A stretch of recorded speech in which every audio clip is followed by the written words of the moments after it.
నమస్తే. సిద్దిపేట మిఠపల్లిలోని సురభి హాస్పిటల్లో గత 9 రోజుల క్రితం ఫిజియోథెరపీ అవుతున్న శ్రీజ అనే ఒక దళిత బిడ్డ తను ఉరివేసుకొని ఆత్మహత్య చేసుకుంటే హాస్పిటల్ యాజమాన్యం ఇంతవరకు కూడా స్పందించకుండా కొమ్ము కాస్తున్నారు. అయితే బాధితులు వచ్చి హాస్పిటల్ ముందట ధర్నా చేస్తూ ఉంటే ఇక్కడ ఉన్నటువంటి సెక్యూరిటీ గార్డులు వీడియోలు తీసుకుంటా వాళ్ళ చైర్మన్కి పంపిస్తామని చెప్పి బెదిరిస్తూ ఉన్నారు. ఇక బాధితులను అడిగి తెలుసుకుందాం మరి ఏం చెప్పారు హాస్పిటల్ యాజమాన్యం అని. అన్న చెప్పండి, అసలు ఎన్ని రోజులు అవుతుంది ఇప్పటికీ అమ్మాయి అయిపోయింది, మరి హాస్పిటల్ యాజమాన్యం ఏమంటున్నారు, స్పందించరా లేదా? అన్న 22 తారీఖు అమ్మాయి మెడికల్ స్టూడెంట్ శ్రీజ చనిపోయింది. మాకు ఇంటిమేషను మీరు రావాలని చెప్పారు, కానీ మేము వచ్చేదాకా కాకుండానే మా అమ్మాయిని తీసుకుపోయి పోస్ట్మార్టం పంపించారు.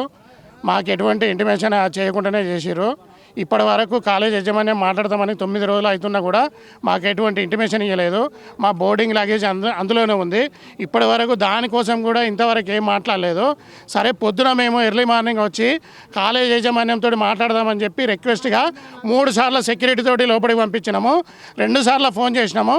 వచ్చి చూసి బయటికి చూసి పోతుండ్రు తప్ప వచ్చి మాట్లాడడానికి లేదు, మాట్లాడతలేరు. ఏది ఉన్నా బయటకు వచ్చి మాట్లాడండి, మేము మీకు సహకరిస్తామని చెప్పినా కూడా ఇంతవరకు రాలేదు. అసలు ఏం జరిగింది అనే కోణంలో తెలుసుకుందామన్నా కూడా మమ్మల్ని పట్టించుకునే నాదులు లేరు. ఈ మెడికల్ కాలేజీలో ఏం జరుగుతుందో మాకేం తెలియట్లేదు. చూస్తున్నాం కదా. అయితే వాస్తవానికి చెప్పాలంటే గత 9 రోజుల క్రితం శ్రీజ అనే అమ్మాయి అనిపోతే మనం గవర్నమెంట్ హాస్పిటల్ కాడికి పోస్ట్ మార్టం రూమ్ దగ్గర కూడా వెళ్ళినాం. అక్కడ అనాథ శవం, అమ్మా నాన్న లేరు అని చెప్పి శ్రీజ అనే చెప్పు. మీకెందుకు మీ మేనేజర్ మీ డైరెక్టర్ ఫోన్ చేయి. అరే ఫోన్ చేయరు మీరు. ఆర్ఓ సార్కు నంబర్ ఇస్తా, ఫోన్ చేయరు కదా. నువ్వు ఫోన్ చేయి, నేను నంబర్ ఇస్తా. అస్సురు నువ్వు ఫోన్ చేయి. మీరు తీసుకోండి అన్న, మేము వీడియో తీస్తే మీకెందుకు ప్రాబ్లం? వీడియో ఏం తీస్తున్నావు? నువ్వు డ్యూటీ చేసి ఏం డ్యూటీ చేస్తున్నావు? నువ్వు డ్యూటీ ఏం డ్యూటీ చేస్తున్నావు? ఫోన్ చేయి. చైర్మన్ ఫోన్ కాదు. वीडियो बना रहे तो आपको क्या प्रॉब्लम आ रहा है? आ रहा है चेयरमैन, आ रहा है चेयरमैन. అన్నా వీళ్ళకు ఒక హాస్పిటల్ ఉంటుంది సురభి కాలేజ్ అని. వీళ్ళకు వాళ్ళ అంబులెన్స్లో కాకుండా మా అమ్మాయిని శ్రీజను ప్రైవేటు వెహికల్లో పంపించారు అన్న. ప్రైవేటు వెహికల్లో వాళ్ళకున్న అంబులెన్స్లో కాకుండా సురభి కాలేజ్ వాళ్ళు ప్రైవేట్ వెహికల్స్లో పంపించారు. మాకు చాలా అనుమానాలు ఉన్నాయి. మేము ఏదైనా ఉంటే మర్యాదపూర్వకంగా మాట్లాడదామని చెప్పి వచ్చినాము. అయినా కూడా మాకు ఏ రకంగా సహకరించకుండా పొద్దున వచ్చినాము. ఇప్పటి వరకు కూడా మమ్మల్ని యాజమాన్యం కలవలేదు, మాతో మాట్లాడటం లేదు. చూస్తున్నాం కదా, 9 రోజుల నుంచి ఇంతవరకు యాజమాన్యులు అసలు ఫోన్ చేస్తామని చెప్పిరట, ఇంతవరకు స్పందిస్తలేరట. అన్న చెప్పండి, ఎవరు అన్న చెప్పండి. ఇప్పుడు శ్రీజ అనే అమ్మాయి చనిపోయి 9 రోజులు గడుస్తుంది అంటున్నారు. 9 రోజుల నుంచి మరి హాస్పిటల్ యాజమాన్యం ఏమన్నారు, మరి ఏం చెప్తున్నారు? ఇంతవరకు ఫోన్ చేయలేదు, మేము చేస్తే కూడా రెస్పాన్స్ ఇవ్వట్లేదు. ఆ సూసైడ్లో కూడా అన్ని అనుమానాలే ఉన్నాయి. సూసైడ్ చేసుకుంటే నాలుక బయటికి రావాలి, కింద నిలబడ్డటువంటి స్టూల్ కూడా తన్నుకుంటే కింద పడాలి. అక్కడ అసలు సూసైడ్ చేసి అసలు మర్డర్ చేసి అక్కడ తలగేసినట్టుగా అది. మాకైతే అందులో 100% అనుమానాలు ఉన్నాయి. మేము రాకముందే శవాన్ని తీయడం మాత్రం యాజమాన్యం కావాల్సుకుని అట్లా చేసింది. యాజమాన్యానికి సంబంధం ఉంది ఆ మర్డర్తో. యాజమాన్యానికి మర్డర్ ఉంది ఖచ్చితంగా, అది మర్డరే, సూసైడ్ కాదు. ఇప్పుడు మీరు ఆ రోజు ఏదైతే సూసైడ్ జరిగిందో ఆ జరిగిన తర్వాత మీరు మీ విలేజ్ నుంచి వచ్చేదాకా అమ్మాయి ఇక్కడ ఉన్నదా, లేకుంటే సిద్దిపేట ప్రభుత్వ ఆసుపత్రి తీసుకెళ్ళిరా? హాస్పిటల్ మేము రాకముందే తీసుకెళ్ళిండ్రు. మేము రాకముందు తీసుకెళ్ళిండ్రు. పిల్లలు భయపడతానని చెప్పి మేము రాకముందు తీసుకెళ్ళిండ్రు. ఖచ్చితంగా అది సూసైడ్ కాదు.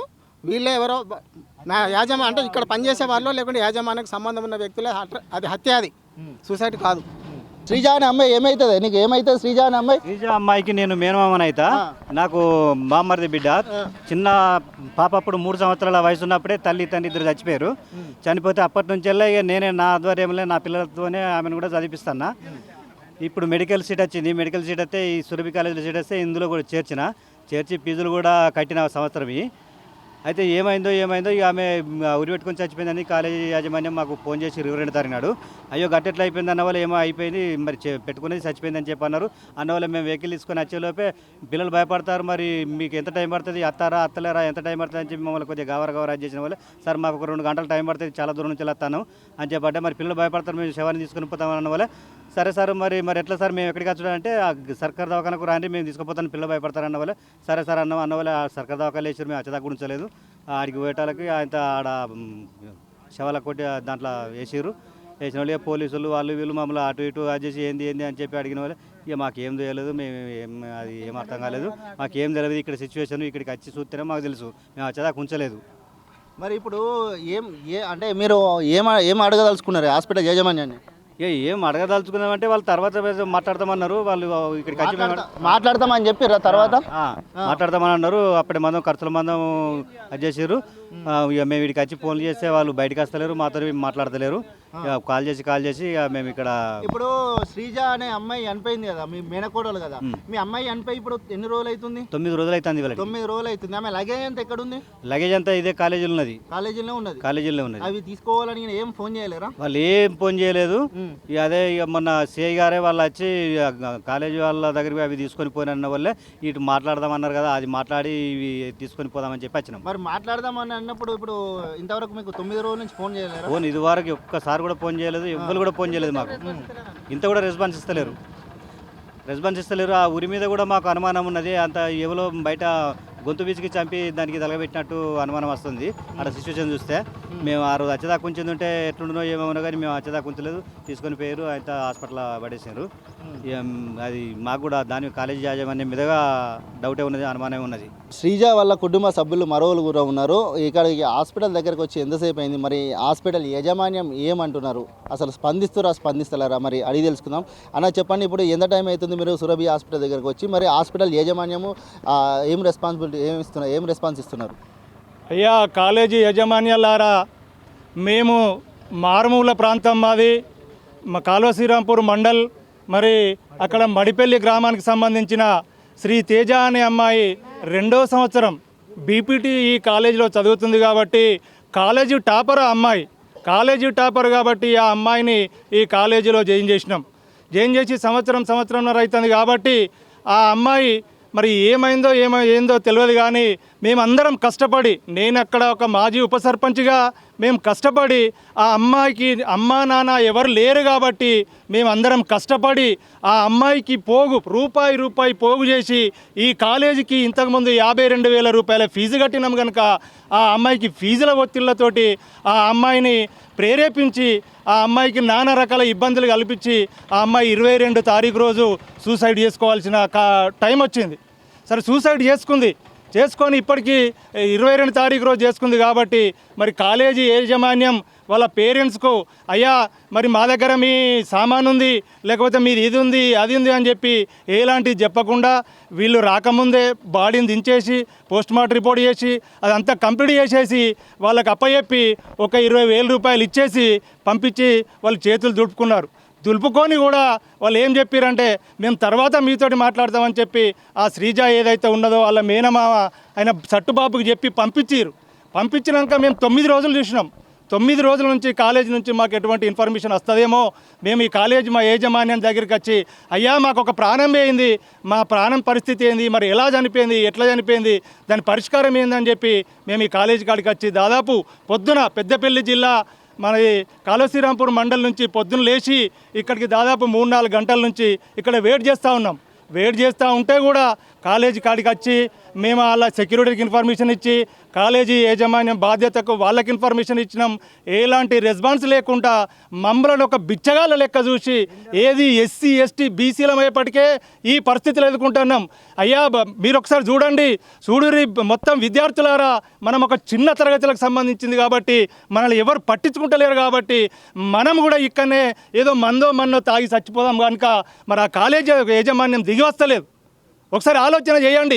కష్టం చేసి వ్యవసాయం చేసి రూపాయి అక్కడ కళ్ళాల కాడ వండి వడ్ల కాడ వండి అవన్నీ అమ్ముకొని నా పిల్లల ముందు భవిష్యత్తు అక్కడికి వస్తే మేమేదో ఉన్నత స్థానానికి పోతామని చెప్పి ఈ కాలేజీలలో జాయిన్ చేసి లక్షల ఫీజులు కడితే ఇవాళ ఈ ఆత్మహత్య చేసుకోవడం జరుగుతుంది.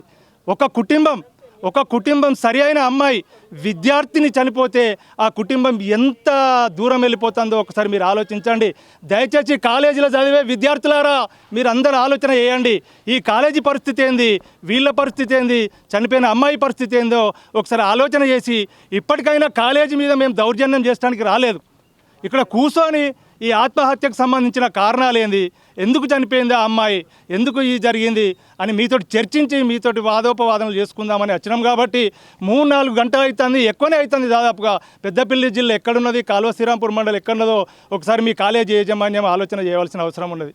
అందుకొరకు దయచేసి ఇప్పటికి కూడా కాలేజీ యాజమాన్యం దిగొచ్చి మా బాధను అర్థం చేసుకొని మాకు ఏదైనా పరిష్కారం చేయాలని మేము కాలేజీ యాజమాన్యాన్ని కోరుతా ఉన్నాం. చూస్తున్నాం కదా, బాధితులు మేము దౌర్జన్యం చేయడానికి రాలేదు, కేవలము మాకు ఏదైనా పరిష్కారం చూపెట్టాలి కాలేజ్ యాజమాన్యం అని చెప్పి కోరుతున్నాం. దరిదాపు 3 గంటలు అవుతున్నది. మేము పెద్దపల్లి జిల్లా నుంచి వచ్చినాం. హాస్పిటల్ యాజమాన్యానికి ఇన్ఫార్మ్ చేసినా ఇంతవరకు రెస్పాన్స్ ఇస్తలేరు. మేము ధర్నా చేస్తున్నాం, ఎండలో కూర్చోని చెప్పినా కానీ ఎలాంటి అసలు మా దగ్గరకు వస్తలేరు అని చెప్తారు. ఏమైంది, నువ్వు పట్టుకున్నా ఏమైంది శ్రీజ అనే అమ్మాయికి? వీళ్ళు హాస్పిటల్ యాజమాన్యం, వీళ్ళు సురభి హాస్పిటల్ వాళ్ళు ఏమంటారు మరి? ఏదైతే 22 తారీఖు శైలజ ఏదైతే ఊరేసుకుందని మాకు వార్త తెలిసిన తర్వాత ఏంటంటే మార్నింగ్ అవర్స్లో మాకు పని ఉండే కాబట్టి మేము ఇక్కడ లోకల్లో మేము ఉంటాం. మాది మండల్ నంగనూరు, వచ్చేసి మొగ్దుంపూర్ గ్రామం. నేను మాలమానాడు ఉమ్మడి జిల్లా అధ్యక్షుడిని. కావున మాకేంటంటే ఆ రోజు తెలిసిన తర్వాత వెంటనే రావాలంటే మేము రాలేకపోయాము. వాళ్ళ పేరెంట్స్ అక్కడికి వెళ్ళి వచ్చేవారు కూడా ఎప్పుడైతే అమ్మాయి ఊరేసుకుంటుందో ఊరేసుకుందని వీళ్ళు ఎప్పుడైతే అన్నారో ఆ వీళ్ళు వచ్చేదాకా కూడా పేరెంట్ వచ్చేదాకా వాళ్ళు శవాన్ని అడిగెళ్ళి తీయొద్దు. కాబట్టి వాళ్ళు ఎట్లా శవాన్ని తీసుకుపోయి హాస్పిటల్ జాయిన్ చేస్తారు. పోస్ట్ మార్టం రిపోర్ట్లో కూడా వాళ్ళకి తెలియకుండా పోస్ట్ మార్టం చేసేటప్పుడు పంచనామా చేసే కాపీలో కూడా వాళ్ళకి ఏం అడగకుండా పంచనామా మొత్తం రాసేసి వాళ్ళని సంతకం భయగుందులు పోలీసులు చేసిన వాళ్ళని సంతకాలు పెట్టించారు. ఈరోజు మళ్ళీ ఆ రోజు ఏమన్నారంటే సరే ఇప్పుడైతే జరిగింది, తర్వాత మీకు ఏం అనుమానాలు ఉన్నా ఏదున్నా మనం తర్వాత మాట్లాడదామని వాళ్ళని అంటే బాడీని తీసుకోమంటే వాళ్ళు పాపం అమాయకులు, వాళ్ళకి ఇక్కడ ఏం తెలియదు కాబట్టి, ఇక్కడ వాళ్ళు లేరు కాబట్టి వాళ్ళు ఏం చేద్దామని బాడీని తీసుకుపోయి ఇది అయిపోయింది. ఈ వారం రోజులు కూడా వాళ్ళు ఎందుకంటే వెయిట్ చేస్తున్నారు, వీళ్ళు ఫోన్ చేస్తున్నారు మాట్లాడదామని. ఈరోజు వాళ్ళు ఏంటంటే వాళ్ళు అక్కడికి ఒక 20 మంది వచ్చింది, ఇక్కడ తెలిసిన వాళ్ళని పిలిపించుకొని మాట్లాడదామని యాజమాన్యం దగ్గరికి వస్తే 3 గంటలైంది. వాళ్ళు ఫోన్ చేస్తే ఫోన్ రెస్పాన్స్ లేదు. ఆడ సెక్రటరీతో వాళ్ళకి ఇంటిమేషన్ పంపిస్తే వాళ్ళు వస్తలేరు. కాబట్టి మాకు దీన్ని బట్టి చూస్తే ఏంటంటే ఇది కావాలని చేసింది, అమ్మాయిని కావాలని చేసింది యాజమాన్యం, ఇక్కడ స్టూడెంట్ వీళ్ళందరిది వీళ్ళ చేయి ఉందని మేము 100% చూస్తున్నాం. కానీ దీన్ని ఎట్టి పరిస్థితులు కూడా ఇడిచిపెట్టేదే పరిస్థితే లేదు. కావాలంటే ధర్నాలు, రస్తా రోకోలు దీనికి గట్టిగా వేస్తాము, ఇక ఇడిచిపెట్టేదే లేదు. మాకు తొందరగా వచ్చి వాళ్ళు మాతోని మాట్లాడి దీన్ని ప్రాబ్లం సాల్వ్ చేయాలని మేము అనుకుంటున్నాం, లేకపోతే బాగుంటుందని హెచ్చరిస్తున్నాం. చూస్తున్నాం కదా, శ్రీజ అనే అమ్మాయి వాస్తవానికి గత 9 రోజుల కిందట సురభి మెడికల్ కాలేజ్లో సూసైడ్ అటెంప్ట్ చేసుకున్న విషయం అందరికీ తెలిసిందే. మనం కూడా ప్రభుత్వ ఆసుపత్రి దగ్గర ప్రభుత్వ ఆసుపత్రి దగ్గర మనం కూడా కవరేజ్ కోసం పోసినాం. అప్పుడు కూడా సురభి హాస్పిటల్ యాజమాన్యం అక్కడ ఎవ్వరు కూడా లేరు. పోలీస్ ప్రొటెక్షన్ తర్వాతనే అక్కడ యాజమాన్యం ఇన్వాల్వ్మెంట్ అయింది. అంటే ఎవరు కూడా ఆ అమ్మాయికి అమ్మ నాన్న చిన్నతనంలో చనిపోయారు అని చెప్పి ఎవరు కూడా లేరు అని చెప్పి ఒక అనాథ శవం లాగా సురభి హాస్పిటల్ యాజమాన్యం అమ్మ నాన్న లేరు అని చెప్పి ఒక అమ్మాయిని అనాథ శవం లాగా పోస్ట్ మార్టం రూమ్లో అక్కడ పోస్ట్ మార్టం రూమ్లో వేసి వీళ్ళు ఇన్ఫర్మేషన్ తర్వాత వాళ్ళు రాకముందే వాళ్ళంతా వాళ్ళే ఇక్కడ పిల్లలు భయపడుతురు అని చెప్పి పోస్ట్ మార్టం రూమ్కి తరలించారట. మరి ఎట్లా తరలిస్తారు? వాళ్ళు జరిగిన సంఘటన తెలవాలి కదా. పూర్తి వివరాలు ఇంతవరకు తెలియకుండా అసలు వాళ్ళంతా వాళ్ళు పెద్దపల్లి నుంచి వచ్చేసరికి పోస్ట్ మార్టం నిమిత్తం ఆ పంచనామా కాగితాల మీద సంతకాలు పెట్టించుకొని తర్వాత డెడ్ బాడీని అప్పచెప్పి ఆర్థిక 20,000 ఇచ్చి తర్వాత మాట్లాడతామని చెప్పిన హాస్పిటల్ యాజమాన్యం 9 రోజులు గడుస్తున్నా కానీ మరి ఇంతవరకు ఎందుకు రెస్పాన్స్ ఇస్తలేరు? అంటే దీని వెనుక ఏం జరిగింది మరి? అంటే శ్రీజాకు తల్లిదండ్రులు లేరు, ఇంకేమవుతుందనే ఉద్దేశం కొద్ది ఇట్లా మొండి వైఖరి వేస్తుర్రా? అంటే ఒక దళిత బిడ్డ వాళ్ళు ఏం చేస్తారని ఈ హాస్పిటల్ యాజమాన్యం చేస్తుందా? మొత్తం మీదనైతే శ్రీజ అనే యువతికి న్యాయం జరిగేంత వరకు కొట్లాడతామని చెప్పి బాధితులు అయితే చెప్తున్నారు. కంపల్సరీ హాస్పిటల్ యాజమాన్యం తక్షణమే స్పందించాలని చెప్పి కోరుతున్నారు. కెమెరా పర్సన్ అంజితో రాజేష్, మన కర్తవ్యం, సిద్దిపేట.